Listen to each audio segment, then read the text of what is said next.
Araw-araw, gumigising kami sa alarm. Hindi dahil sa gusto namin, kundi kailangan. Kasi nga pala, nasa ibang bansa pala kami.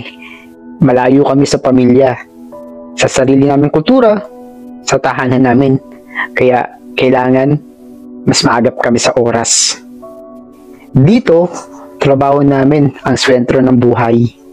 Walang masyadong pahinga. Minsan kulang sa tulog, minsan kulang sa kain.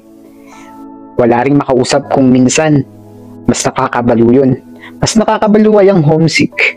Pero kailangan kayanin dahil maraming umaasa sa amin sa Pilipinas.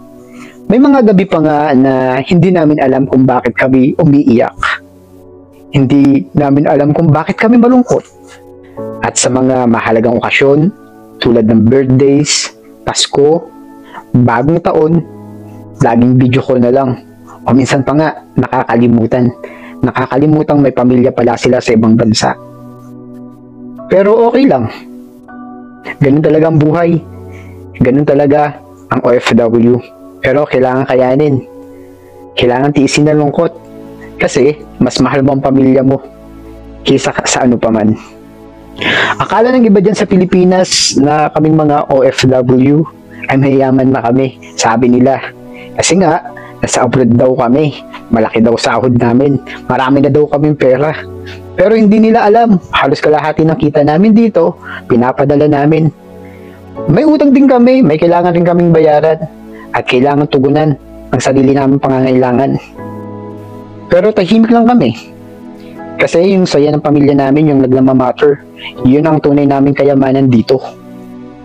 Ang lakas naming mga OFW ay hindi lang sa aming sariling katawan. Ito ay nanggagaling sa aming puso, sa pamilya, sa pananampalataya at higit sa lahat sa dasal.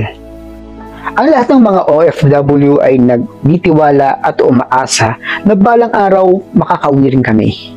Makakabawi rin kami. Uunlad din kami. At matatamasa namin ang buhay na inaasam-asam namin.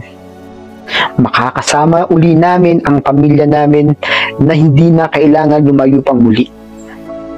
Kaya, kung isa kang OFW na nanonood nito, saludo ako sa iyo. Hindi ka mahina. Hindi ka selfish. Isa kang bayani.